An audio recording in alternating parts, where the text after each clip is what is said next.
Somewhere in the city, long before the sun has cleared the ridge of hills to the east, a man is already awake. There is no particular urgency to the way he moves. He rises from a low bed, folds a length of wool over one shoulder, and steps through the doorway of his home into the cool air of the pre-dawn street. Athens is not yet fully itself at this hour. The sounds that will come later, the calls of vendors, the scraping of cartwheels across stone, the low hum of conversation at the Agora, are still absent. What remains instead is a quiet that belongs entirely to this time, a soft darkness only beginning to separate itself from the night. There is smoke in the air, faint and clean smelling, from hearth fires across the neighborhood. Somewhere nearby, a dog moves in a doorway and resettles.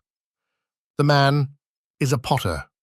His name, were we to know it, would likely be Greek, plain and ordinary, the sort of name that appears on 100 funerary inscriptions without drawing particular attention. He may have inherited his workshop from his father. He may have learned the craft as a young man, first carrying clay and cleaning tools, then watching, then beginning to practice on his own. By now, the knowledge is in his hands as much as in his mind. He does not think of himself as an artist in any formal sense. He makes objects that people use and sometimes admire. He makes things that hold wine, oil, and water. He makes things for the kitchen and things for the grave. Some of what he produces is plain and functional. A small portion of it is decorated with figures, gods, athletes, women, birds, horses, painted with a precision that takes years to learn, and a steadiness of hand that few ever truly master. He walks now toward his workshop, which is not far from the Keramikos, the potter's quarter that stretches northwest of the Agora along the road that eventually leads out of the city toward Eleusis. It is the part of Athens named, fittingly, for those who work in clay. The district has been home to potters for generations, and the ground itself carries evidence of it. The faint smell of fired earth, small shards and fragments at the edges of paths, the low, rectangular shapes of kilns just visible behind workshop walls. He reaches the door of his workshop. He lifts the wooden bar, pushes it open, and steps inside. In the hour before work properly begins, the workshop holds a quality of stillness that will not survive the day. Everything is as it was left the previous evening. The wheel, a heavy flat disc of stone or dense clay set into a shallow pit or a wooden frame, waits in the center of the main room. Around it, on low shelves and arranged along the walls, are vessels in various stages of completion. Some are still wet and wrapped in damp cloth. Others have dried to the leather-hard state that will allow trimming and the addition of handles. A few are fully dry and waiting for decoration or for the kiln. The clay itself is stored at the back of the workshop in a covered pit or large ceramic container. Athenian clay is notable for its quality. The soil around Athens contains iron oxide, which gives the clay a warm reddish tone when fired in conditions that allow oxygen to reach the surface. The iron content is also what makes the refined liquid slip. The thin, watered-down suspension of the finest clay particles behaves so distinctively in the kiln. It is not paint. It is clay applied to clay, the difference being only in how finely it has been processed and how carefully it has been applied. The potter's apprentice, a younger man or perhaps a boy of 12 or 13, arrives shortly after. He sweeps the floor of the workshop without being asked. This is expected. The order of the day follows a rhythm both of them know without having to discuss it. The apprentice knows which tasks are his, and he moves through them with the quiet efficiency of someone trained since childhood. There are other workers too, in larger workshops. A workshop that produces the finest decorated pottery, the kind that might eventually find its way onto ships and across the Aegean to markets in Etruria or the Black Sea colonies, might employ a painter who does not pot, or a potter who does not paint. The separation of skills is not universal, and in smaller workshops, a single craftsman might do everything. But in the larger, more productive establishments, specialization is common, and different people handle different stages. Before anything can be made, the clay must be prepared. This is not a small matter. Raw clay dug from the earth is not ready for the wheel. It contains organic matter, coarse particles, and varying levels of moisture. If it were used without preparation, the resulting vessels would crack in drying, warp in firing, or simply fail to hold their shape. The process of preparation begins with levigation, the soaking and settling of clay in water to separate fine particles from coarse. Clay is mixed with a large quantity of water in a settling pit or tank. The coarse material sinks quickly. The finer suspension is then drawn off and allowed to settle further, and this cycle can be repeated multiple times until the clay reaches the texture and consistency that the potter wants. For the finest vessels, this process would be carried out with particular care and patience, and the results of different preparations would be compared over time, the better ones remembered and repeated. The prepared clay is then left to dry to a workable consistency, and it may be wedged, pressed, folded, and turned repeatedly by hand to remove air pockets and ensure uniformity. Air in the clay is dangerous. A bubble left inside a vessel wall may survive the shaping and drying process only to expand explosively in the heat of the kiln. Wedging is a task that requires attention rather than inspiration, and it is often the apprentice's job.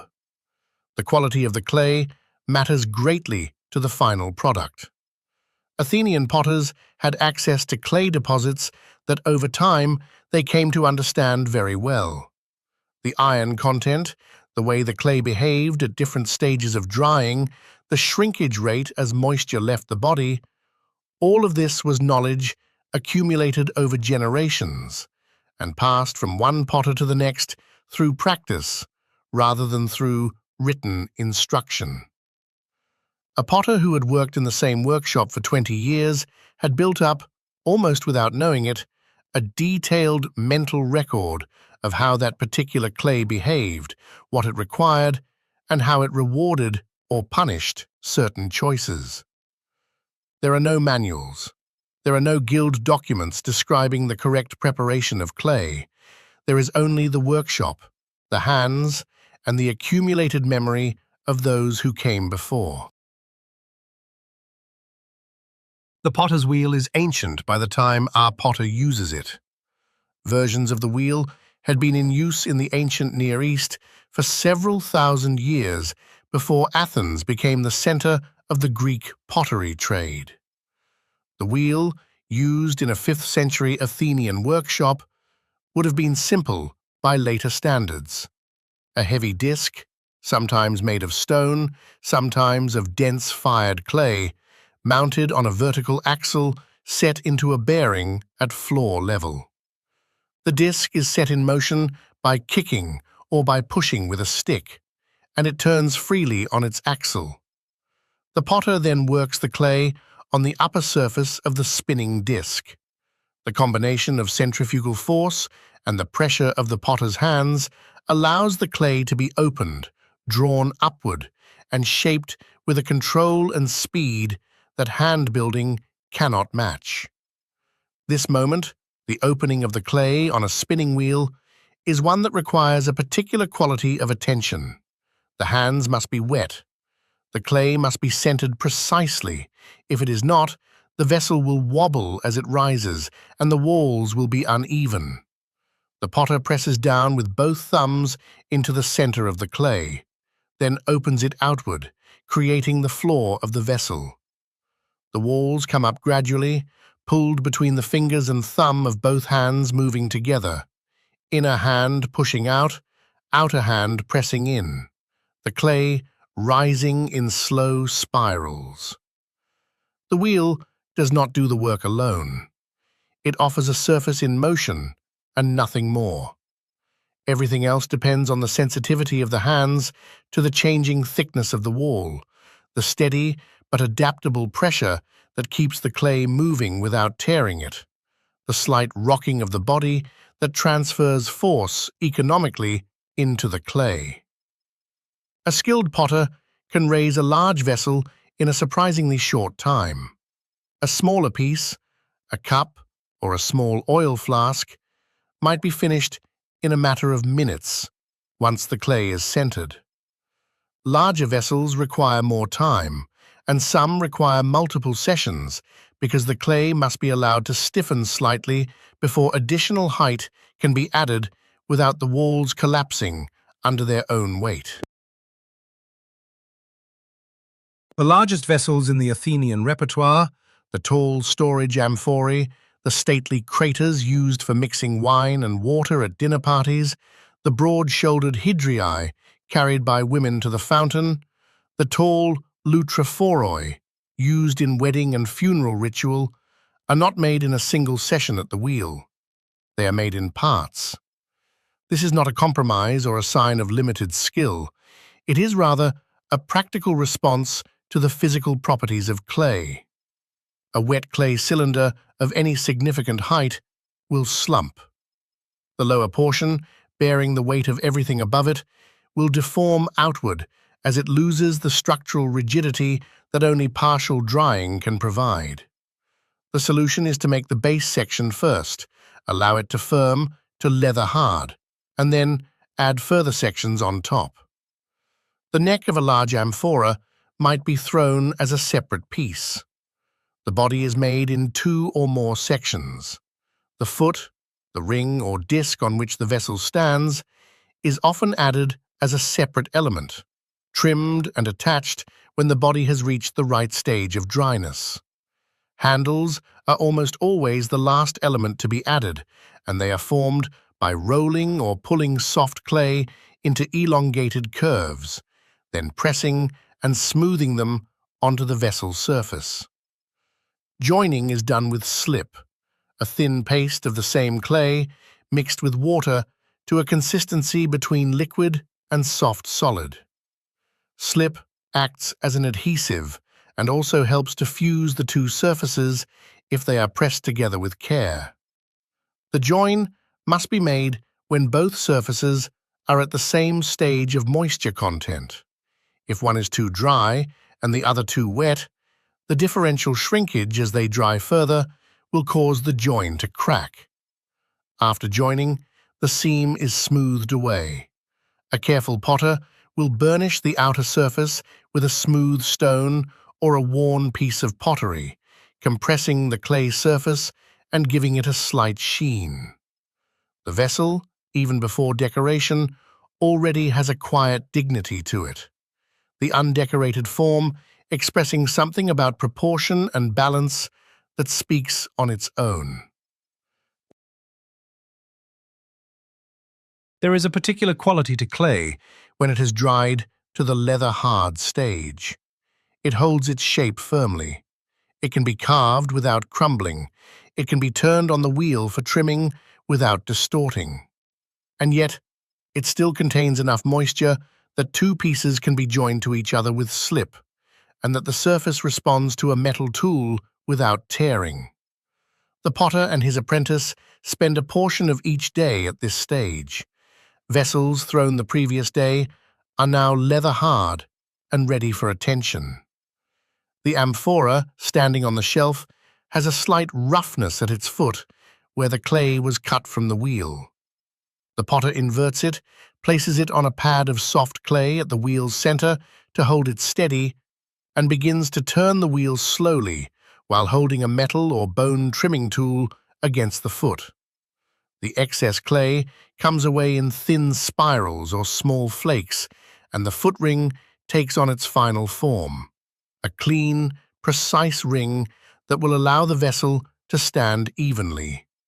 Handles are pressed on at this stage for larger vessels.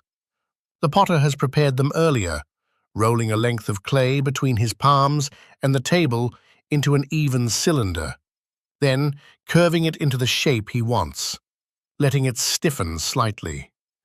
He scores the attachment points on the vessel with a pointed tool, applies slip to both surfaces, and presses the handle firmly into place. He works the clay at the join with a fingertip, smoothing it in so that the handle appears to grow out of the vessel rather than sitting on top of it. This is not decorative work, it is structural. A handle, attached carelessly, without proper integration of the clay at the join, will pull away from the vessel in use. These things break in the ordinary course of events. Vessels dropped in the kitchen, knocked from shelves, handled by many different hands over years of use. A handle must be attached so that the vessel fails at its weakest point before the handle does. The black gloss that distinguishes the finest Athenian pottery is not a glaze. It contains no tin, no lead, no silica added from outside. It is, in its composition, simply very fine clay, the same iron-rich clay as the vessel itself, but refined to an extreme degree and suspended in water. The preparation of this slip is an area where the craft knowledge is dense and particular. The clay used to make the slip is chosen carefully, likely from specific sources or specific layers of the clay pits. It is levigated repeatedly, and the fraction that remains suspended longest, the finest fraction, is what gets used. The result is a material that, in its liquid state, flows smoothly from a brush and has a very slight iridescence even before firing. The difference between a vessel that fires to a deep, even, blue-black gloss and one that fires blotchy or red comes down to many factors: the composition of the slip, the method of application, the thickness of the application, and critically, the management of the kiln. The chemistry of the transformation happens in the fire, and it depends on the distribution of oxygen inside the kiln at different phases of the firing cycle.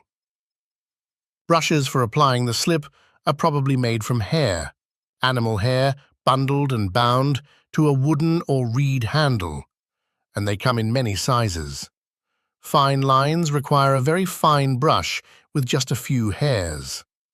The broad backgrounds of black figure and red figure pottery are laid in with wider brushes, drawing the slip on in smooth, even strokes. The painter, who may or may not be the same person as the potter, must work with a confidence that does not allow for correction. The slip, once applied and dried, cannot easily be removed. The painter works with the vessel held in the hand or placed against a pad on the work table, turning it as the composition develops. There is no fixed vertical axis for the painter as there is for the potter. The vessel can be turned in any direction, and different areas of the scene are painted as the painter rotates it, keeping the working surface at the most convenient angle.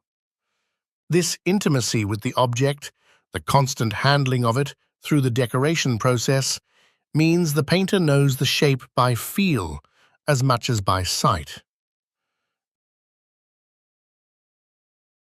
Black figure pottery is the earlier of the two great Athenian decorative traditions.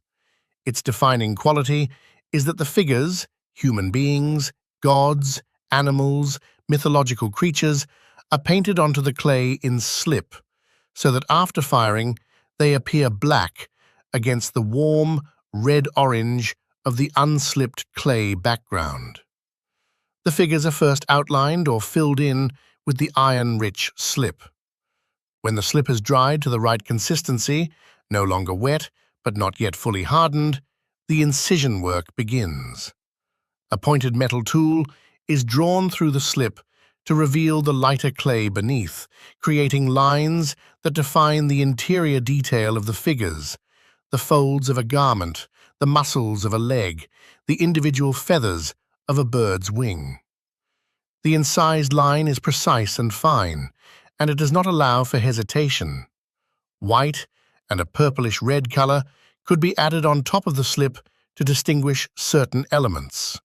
White for women's skin, red for details on armor or clothing, adding a limited range of tone to the otherwise two-color palette. The technical challenge of black figure is significant.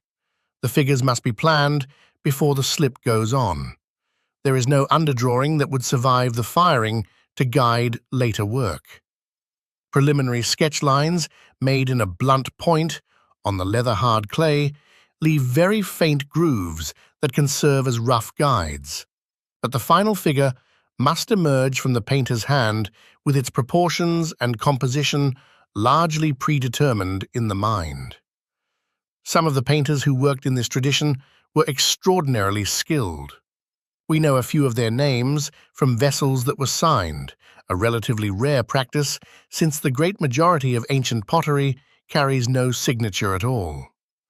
We also know the painters by their style alone, and scholars have spent considerable effort assigning unsigned pieces to specific hands based on repeated stylistic habits, the way a particular painter draws an eye or a foot or the hem of a dress.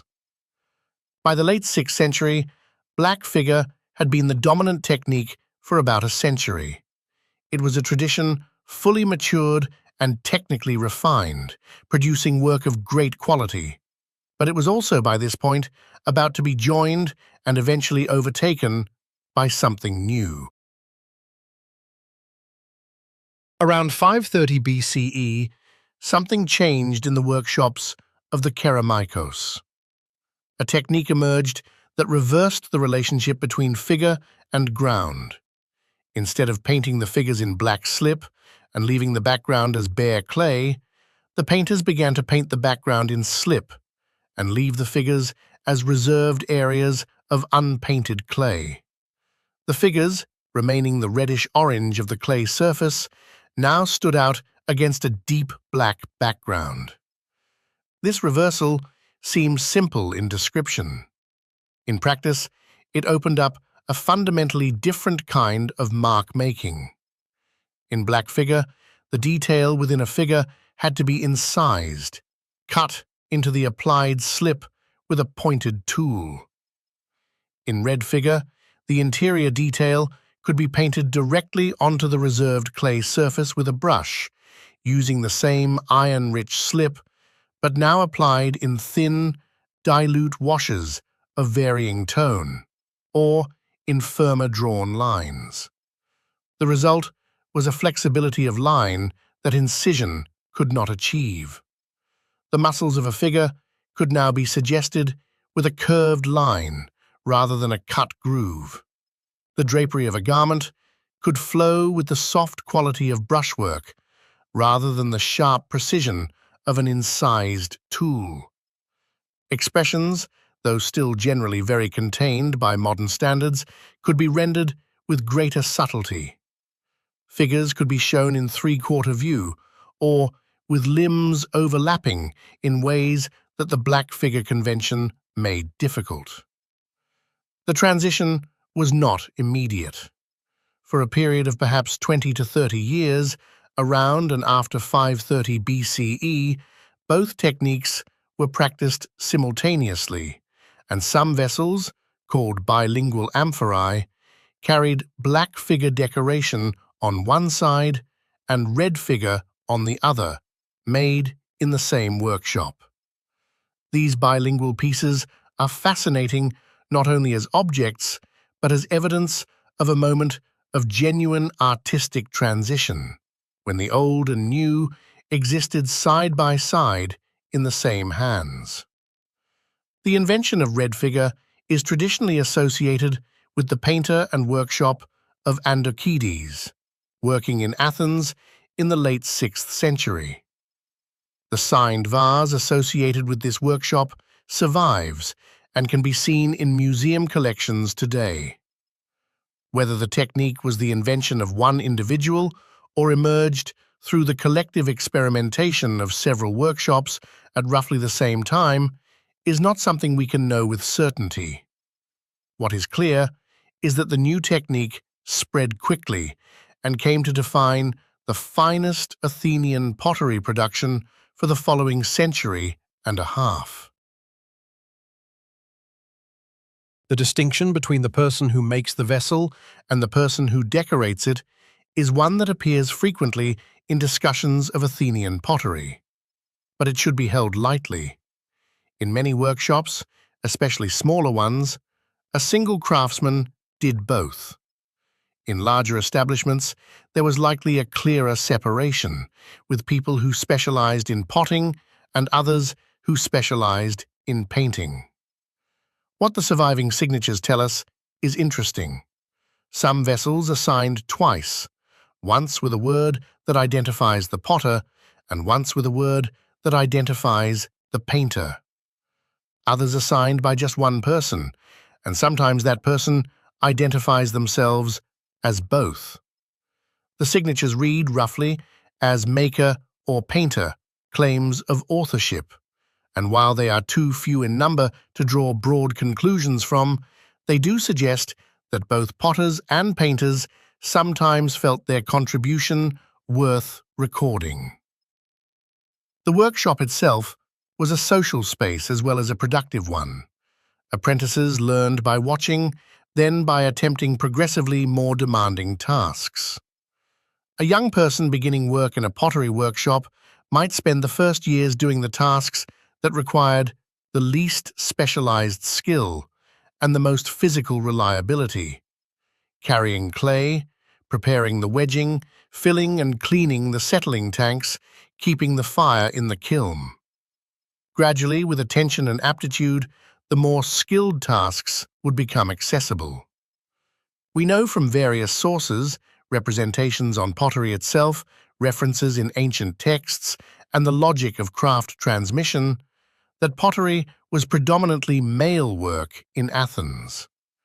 There are, however, records of women associated with pottery production, though their roles and the extent of their involvement remain a matter of scholarly discussion. The evidence is sparse, and it does not allow us to reconstruct with confidence the daily reality of anyone who was not the workshop master. Some potters were citizens of Athens. Some were metics, the resident foreigners who lived and worked in Athens without full citizenship rights.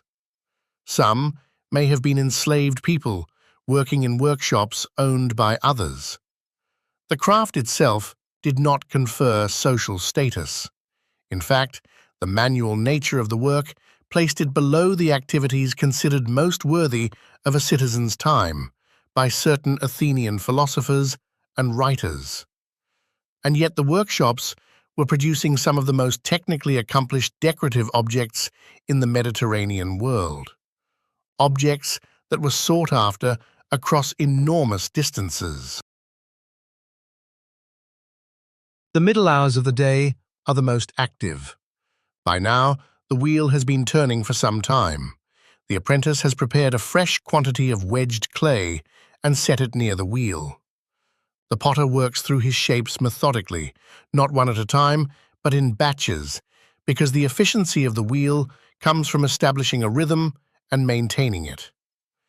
He centers a piece of clay, throws a small lekathos, a narrow-necked oil flask, in a few minutes, cuts it from the wheel with a wire or cord, and sets it on a board to firm. He centers another piece and throws another. The shapes accumulate on the board in rows, uniform in their proportions, each one the same height and the same diameter at the shoulder and mouth. There is something almost meditative about this repetition. The hands remember what to do. Different vessel shapes require different techniques and different concentrations. The kylix, the The wide, shallow wine cup with two horizontal handles and a low foot is among the more technically demanding shapes to produce well, because the very shallow bowl makes any unevenness in the wall immediately apparent.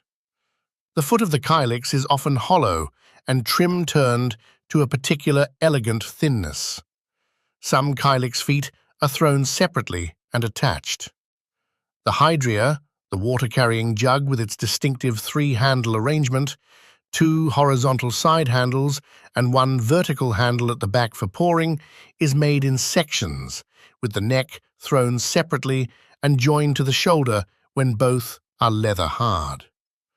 The joins must be invisible in the final vessel. A seam left visible is evidence of insufficient attention. Outside the workshop, in the small courtyard that most workshops of any size would have had, clay is drying in the sun.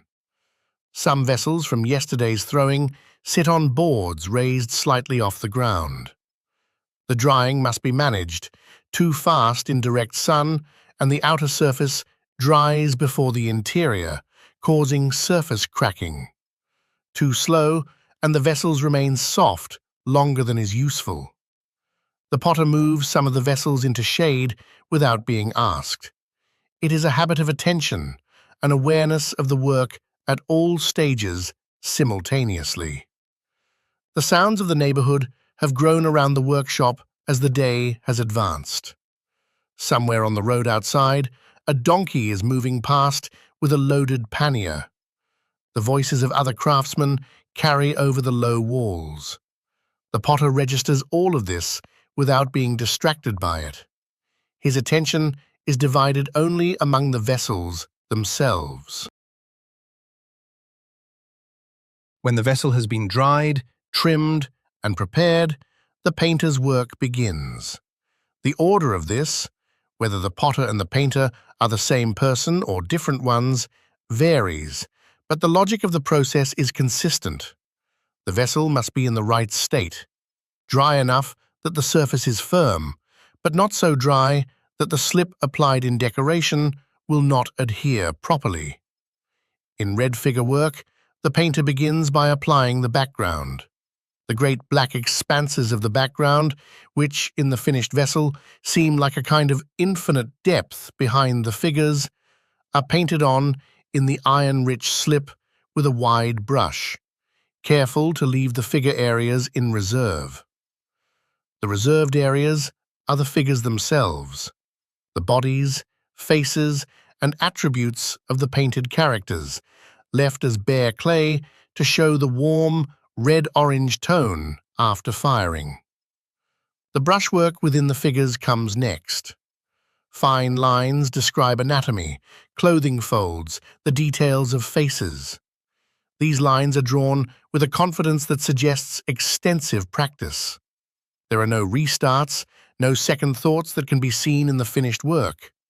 The line either describes its subject accurately or it does not. Some painters worked with a compass for circular elements, shields, wheels, the occasional decorative band. The use of dilute slip, applied in thin washes, allows for tonal variation within a figure. A darker shadow at the inner fold of a garment, a lighter wash on the outer surface. This tonal subtlety was one of the advantages red figure offered over black figure. The painter's repertoire includes mythological subjects. Heracles and his labors, the stories of the Trojan War, gods at their activities, the god Dionysus surrounded by his followers.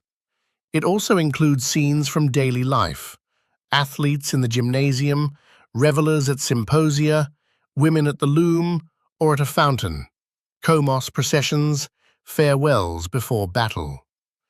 These images are not illustrations of specific texts. They draw on a shared visual vocabulary that the viewer would have recognized immediately, and within which the painter could exercise considerable choice about which moment to depict, which figures to include, how to arrange the composition within the curve of the vessel. Among the few hundred names that have come down to us from ancient Athenian pottery, potters and painters who signed their work, or who have been identified by scholars from stylistic analysis, most are ordinary. They are names that would have been common in Athens, carried by craftsmen who went to their workshops each morning without expecting to be remembered. A painter known as Duris was active in the early 5th century BCE and is known from a significant number of signed works as well as many pieces attributed to him on stylistic grounds. His work shows a refined handling of red figure line and a particular approach to figure composition. The painter known as the Cleophrades painter, named after the potter Cleophrades, whose signature appears on some associated vessels, produced work of extraordinary quality, with figures of considerable physical presence and emotional weight, rendered with the economy of line that the best red figure painting achieved. The existence of these signatures opens questions about identity and workshop organization that can only be answered partially. Were the potters and painters who signed their work citizens? Were they metics? How long did individuals remain active in a workshop?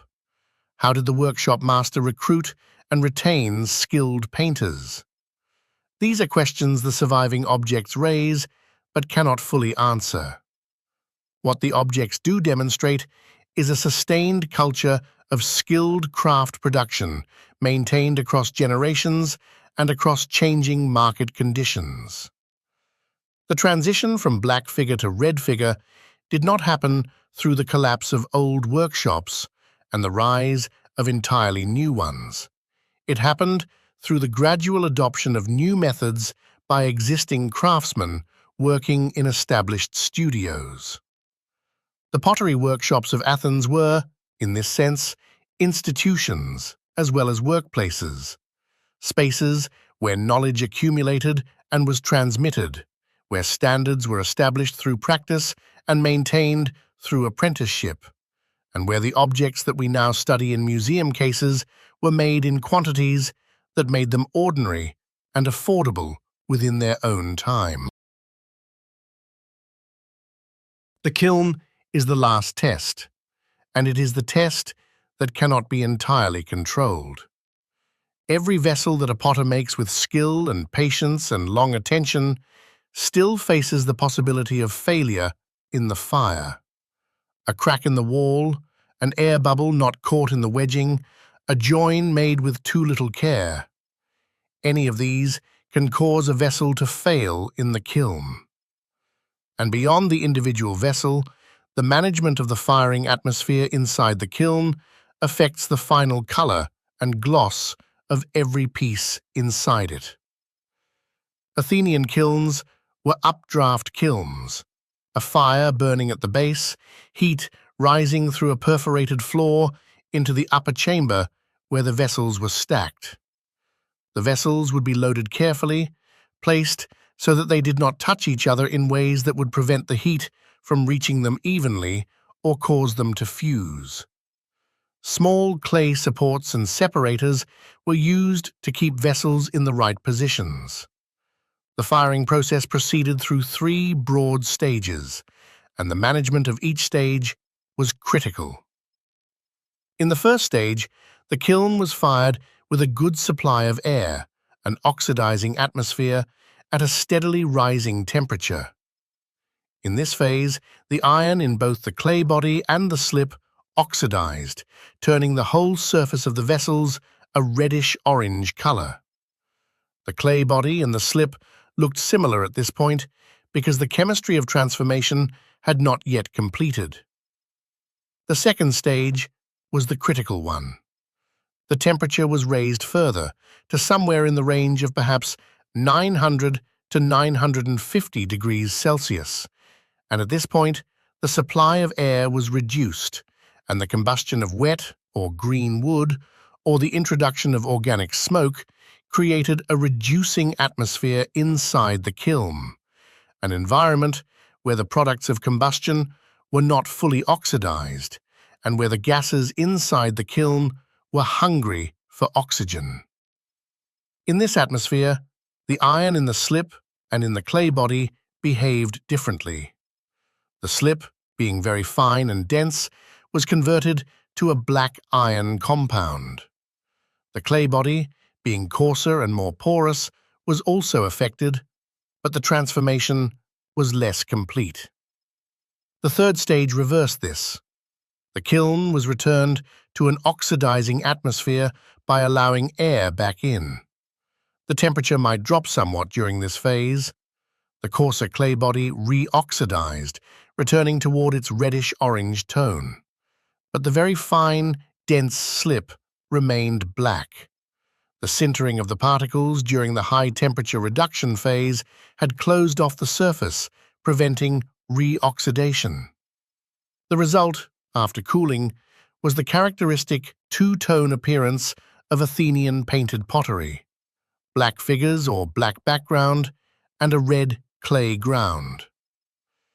If the balance was wrong, if the reduction was insufficient, or the reoxidation too vigorous, or the temperature too low, the result was a misfired vessel with a blotchy, uneven surface, patches of brown or orange where the slip should have been black.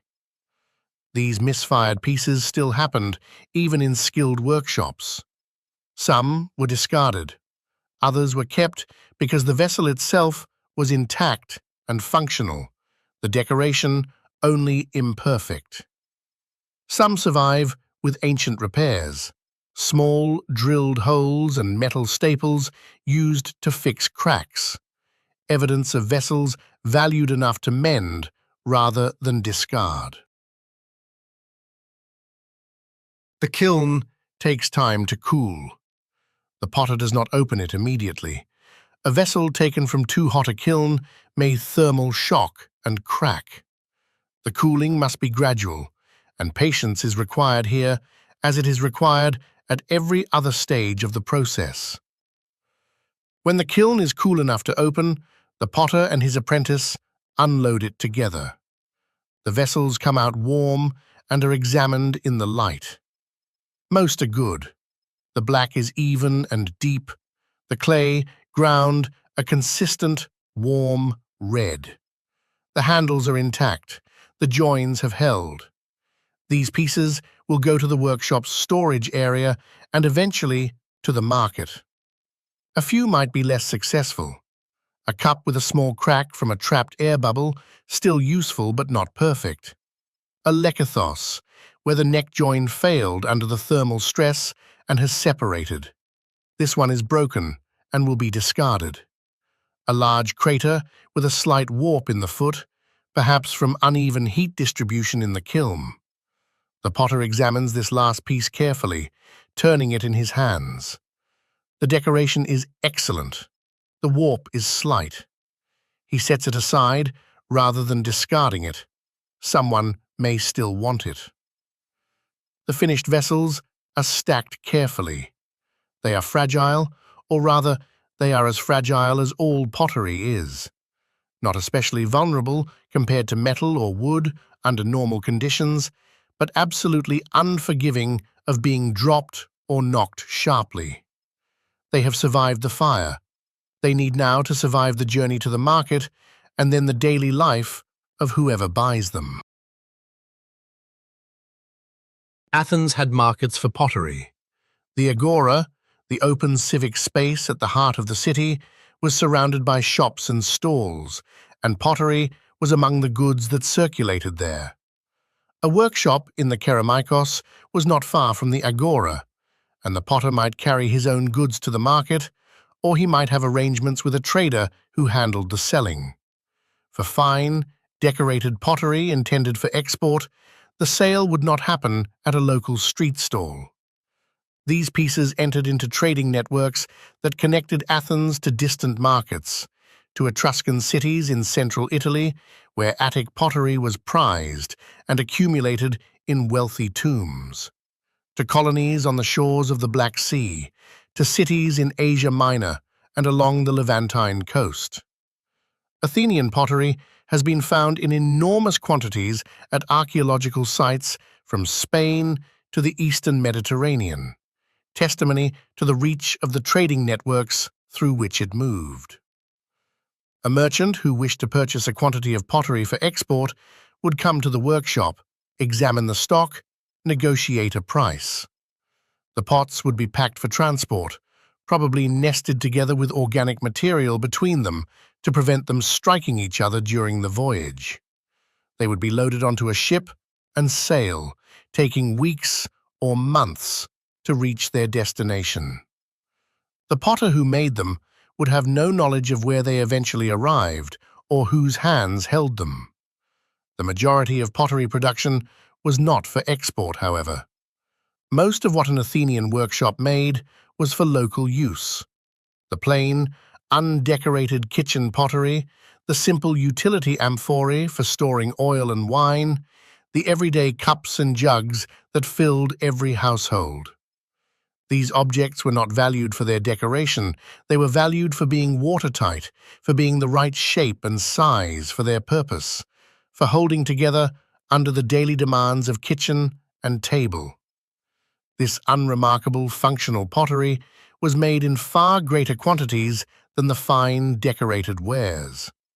It survives in less complete condition because no one kept it carefully or buried it in tombs as a valued offering. But it was the bread and butter of most pottery workshops, the work that funded the occasional production of finer, more demanding pieces. There is something particular about returning to the ordinary when studying ancient crafts. The tendency of history is to preserve the exceptional, the finest decorated amphora, the most celebrated painter, the vessel that found its way into a royal tomb and survived 2,000 years undisturbed.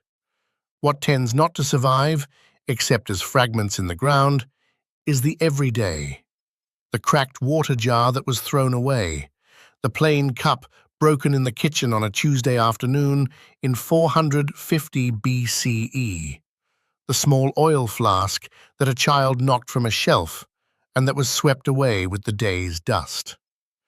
And yet, the extraordinary pieces were exceptional precisely because the ordinary ones were the norm. The fine decorated kylix in the museum case came from a world where pottery was everywhere, where clay vessels held every liquid and dry good in every household, where the click of a ceramic jug against a stone surface was so ordinary as to go completely unnoticed. It came from a world where the potter was a craftsman among craftsmen, where his workshop was one of many along the same district road, where the smoke from his kiln was indistinguishable from the smoke of a dozen other kilns nearby. The man we have followed through this day is not remarkable. He is skilled, certainly.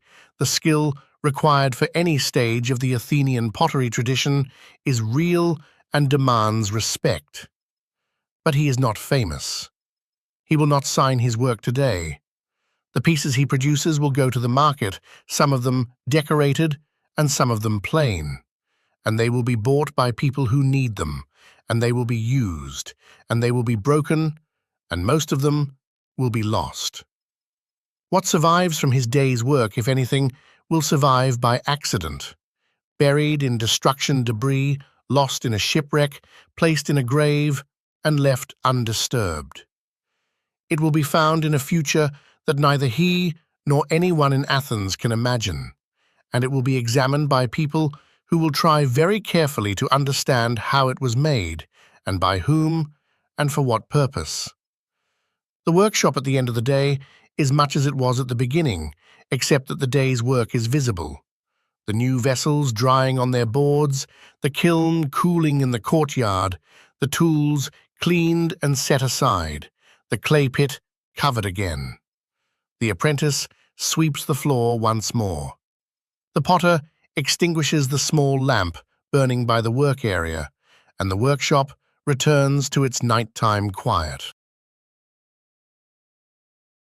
Pottery endures, not because potters tried to make it endure, but because fired clay is among the most chemically stable of all materials.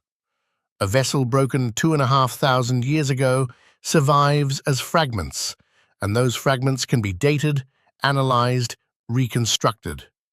The clay itself still contains the iron compounds formed in the kiln fire, still responds to magnetic analysis, still yields information about where the clay was sourced, how the firing was managed, how the slip was prepared.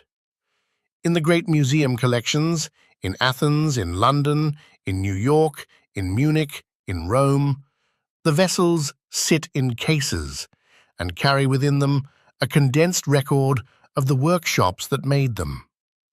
The quality of the potting speaks to the experience of the potter's hands. The quality of the painted figures speaks to the years a painter spent developing the specific skills of the tradition. The condition of the gloss speaks to the management of a kiln fire on a specific day in a specific year, 2.5 millennia ago. There are hundreds of thousands of fragments and complete or reconstructed vessels in collections and storage facilities around the world. Each one was made by someone. Each one was used by someone, or at least was intended to be used. The vessel that ended up in a grave was perhaps made for ordinary household use first, and found its way to the grave only after a long life of use. Or perhaps it was made specifically for the occasion of burial. The vessel that ended up at the bottom of the sea was loaded onto a ship in Piraeus on a morning that would have seemed entirely ordinary to everyone involved. The potter we have accompanied through this day was not thinking about eternity. He was thinking about the clay under his hands, about the angle of the walls, about whether the kiln fire was holding at the right temperature, about the order he had to fulfill for a merchant who wanted 36 plain amphorae for the coming season. He was thinking about the apprentice and whether the boy was learning the wheel's pace correctly. He was thinking, perhaps, about the evening and about the meal that would be waiting. He was a craftsman in a city full of craftsmen. His day was full of small decisions and small attentions. The work was physical and required intelligence and patience and a particular kind of present-mindedness, the kind that keeps the hands honest and the eyes on what is actually there, not on what one hopes is there. If you have found something restful in spending time here, in this quiet workshop, with this ordinary day and these ordinary hands shaping ordinary clay, then perhaps you might consider staying a while longer with the quiet history room.